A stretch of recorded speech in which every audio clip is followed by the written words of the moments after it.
Good morning to you, students. Trust you had a wonderful night rest. Today, as you all know, we are in PhD class. We'll be considering a new topic today. But before we discuss the topic, I would like to revise some of the topics we've done before now, which is food. We discussed food, the meaning of food, classes of food, groups of food, and functions of food. And then I said food is very important.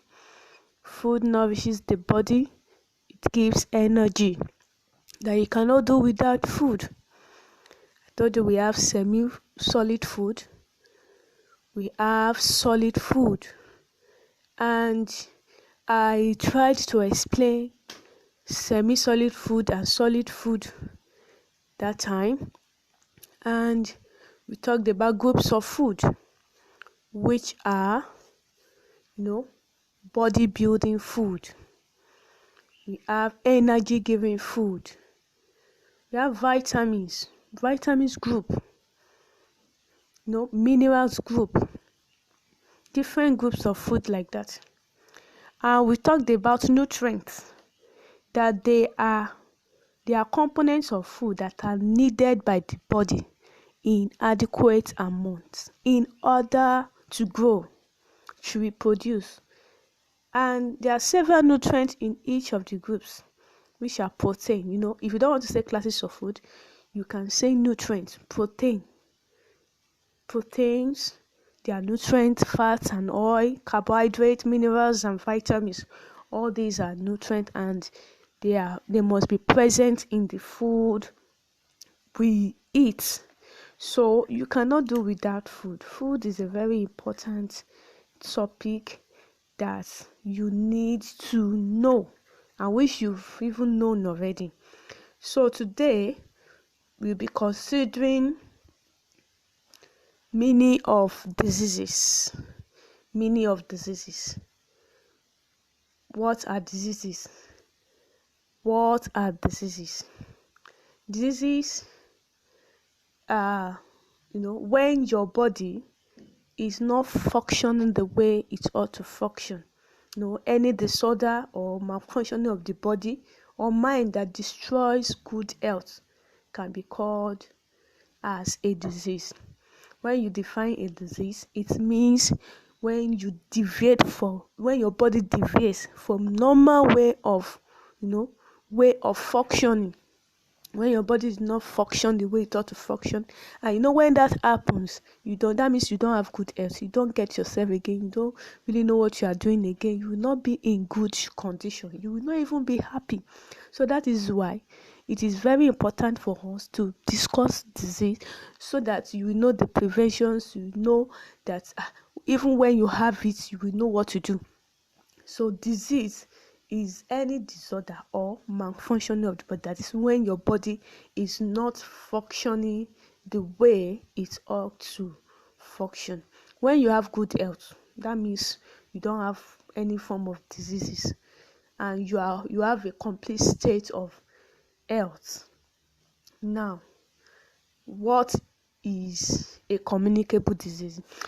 Diseases can be grouped into two, which are communicable disease and non-communicable disease. I'm sure you might have heard of this before.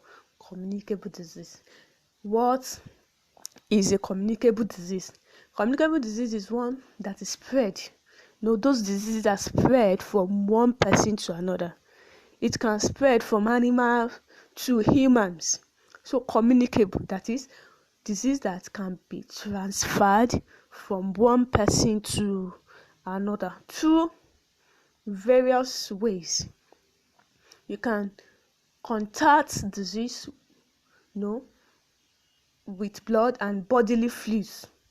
So breathing an airborne virus or by being bitten by an insect, yes, that means you have contacted disease as a result of that. So, but I'm saying again, communicable disease are those diseases that are transferred from one person to another. That's disease. It can be from from animals to humans, not from just humans to humans alone. I'm sure you understand what communicable diseases are now. Why non-communicable? It's just the opposite of communicable. Those diseases that cannot be transferred from one person to another. We have types of communicable diseases. We have airborne diseases, we have foodborne diseases, we have animal/insect-borne diseases, we have contagious diseases, we have sexually transmitted diseases, and we have waterborne diseases. Let's talk about each of the types of diseases. Like airborne diseases now, as the word connotes, airborne diseases. Examples: whooping cough, flu, tuberculosis, cold, catarrh. All these are examples of airborne diseases. That is why when you see someone coughing beside you, what you have to do as a person is either to leave that place or you cover your nose, your mouth. And someone that is even coughing must use either tissue, paper, or handkerchief so that others will not contract that disease. So airborne diseases, whooping cough, tuberculosis, all these are airborne. Cold, catarrh, when you cough to the air, that means you spreaded a lot of bacteria, and anybody around will just get it. That is why it is very important when one is sick, you are coughing, you must use your handkerchief so that when you sneeze, when you cough, it will not go to the air. And after using that handkerchief, you don't just put it anywhere, you wash. And if it is tissue paper, you dispose the tissue paper. Is that okay? So number 2 is foodborne diseases. These are diseases transmitted by flies. If you are the type you eat, you don't cover your food. When flies are just, flying around, it can perch on your food. And once you eat that food, that means that food has been contaminated. That is when you see people having food poisoning because their food are not well covered, or maybe the food gets soured and you eat that kind of food. That means you have foodborne disease. So, and even if you, or maybe you eat with your dirty arms, you eat with dirty plates, dirty spoons, that means you are approaching foodborne disease. So that is why. And whosoever has foodborne disease, that examples of this foodborne disease are dysentery, cholera, typhoid. That means you have cholera, you have typhoid, you have dysentery. When you poo, you will see that you will be stooling and your poo will be watery.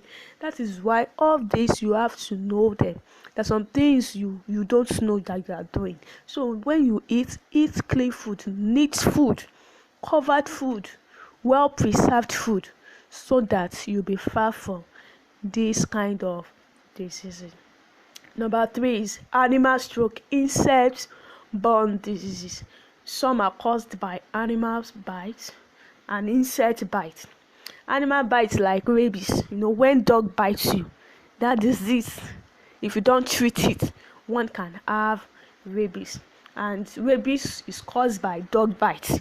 That is why it's not good for dog to bite one. If dog should bite you, go to the hospital straight, because once you don't take care of it, you will see rabies on you. And when you see dogs that are not well taken care of, you see their body, they are not neat. And when you see anything on their skin, like wound, whatever, that's rabies. And human beings too can have. I told you that communicable diseases are diseases that can be transferred from one person to another, from animals to humans. Like dog bites. That dog disease will be transferred to humans as a result of bite. That is why you need to know this. You have to be careful. Anywhere you see dog around, it's not to be, except as a dog that you not even know, you are not playing with him, that dog can bite you. The number 4 is contagious diseases. They are diseases spread by skin contact, diseases transmitted by this way are examples are ringworm, scabies, COVID-19. COVID-19 is a communicable disease. You know that it can be transferred from person to another, and you know that one, God will help us in this country. That is what is ravaging the country now. COVID-19 is a communicable disease. It's contagious. So you have a sexually transmitted disease like HIV, gonorrhea. They are sexually transmitted diseases, and we have other examples. The last one now, waterborne diseases. Waterborne diseases are caused by pathogenic microorganisms. What are microorganisms? Those organisms you cannot see with your naked eyes. This disease can be spread while bathing, while washing, drinking water, or by eating food exposed to contaminated water. Diarrhea. When your water is contaminated, you can have diarrhea, you can be vomiting, you can have cholera, typhoid, dysentery, malaria. When you expose your water, it breeds mosquito, and once you use that water to bathe or you drink, you can have malaria as a result. So that's waterborne disease. We have common communicable diseases, which are cholera, malaria, fever, ringworm, dysentery, measles, gonorrhea, AIDS, sleeping sickness. All these are examples of communicable disease, different from types. Now first discuss types. Now this one is examples of communicable diseases. We have cholera is common, malaria, fever is also common, ringworm is also common, dysentery, measles. There was a time that measles, some of you will just one we have measles, before another person will have it. And even conjunctivitis, pink eyes, that's what they call Apollo. We see it spreading around. All these are communicable. If you see somebody having, before you see another person, and all these, they are airborne diseases. Gonorrhea, they are communicable. AIDS, if you are not careful, the person that has AIDS will not take necessary measures, you see that another person will just have it. So sleeping sickness, as a result of tsetse fly. If tsetse fly should bite you, you will have sleeping sickness. If by a mosquito should bite you, you have malaria. If you eat contaminated food, you can have dysentery, cholera. If you drink contaminated water, so you have cholera, dysentery. All these are communicable diseases. See the examples, the pictures of some of the diseases I talked about, like scabies is a skin disease. Scabies, you can see the skin of this person. This is how scabies look like. Whooping cough. Whooping cough, when you have whooping cough, it's different from ordinary cough. Whooping cough, you will cough like this, you close your eyes, cough, chest, every part of the body will be affected. Ringworm, you can see it. Ringworm can be on any part of the body. This syphilis, this person is suffering from syphilis. All these are communicable diseases. We have non-communicable. There are some diseases that are not communicable, like cancer. You can see cancer as communicable. The first one is having cancer must have cancer. No. Another examples, like all these chronic diseases, they are not communicable. Do you understand? Something might have led to it. So that is the end of today's class. And before I finally end the class, we talked about many of diseases. That is when your body is not functioning the way it ought to function. That means you don't have good health, and that means your body has defeated from normal way of functioning. Communicable disease, I said, they spread from one person to another. We have types: airborne, foodborne, animal-borne, contagious disease, sexually transmitted diseases, and the waterborne diseases. The common communicable diseases, which are cholera, malaria, ringworm, dysentery, measles, gonorrhea, sleeping sickness. All these are communicable diseases, and these are the pictures I believe you enjoyed the class. It's on diseases, so you read more on it. You can find it in your textbook. I gave you an assignment, reading assignment, that you should define what immunity is, types of immunity, and the exam. Just read them on your own. You know you are going to write exam. All these online classes, take them seriously. Have your notes. If you don't have your notes, go back to the topics you've done. You can download them so that you have it as a note, so that you can copy. Don't joke with the class. It's not the time to be gisting. It's not the time to be greeting yourself. Hi. No, be serious with the online classes. You know your parents are really spending more on data. So take the class seriously. You are going to write exam, you are going to write tests, and you have classwork on quizzes. You see the attachments there, you see in the file, you see the reading assignments and the notes itself. So the reading assignments, you read everything that concerns communicable disease, whether taught or not taught. You don't read only what you are taught. A good student, a wise student, read ahead of the class. Read what is taught and what are not taught. Do you understand? That is how to excel in life. Not that you limit your reading to your e-notes, to your old notes itself, and don't read ahead. Read wide. Do you understand? Read everything that concerns the topic. And concerning the previous topics you've done, read everything that concerns that topic, whether you are taught or you are not taught. Do you understand? Be good students, stay safe, be obedient children, and pray more. Believe in God more. Thank you, and God bless you. Bye.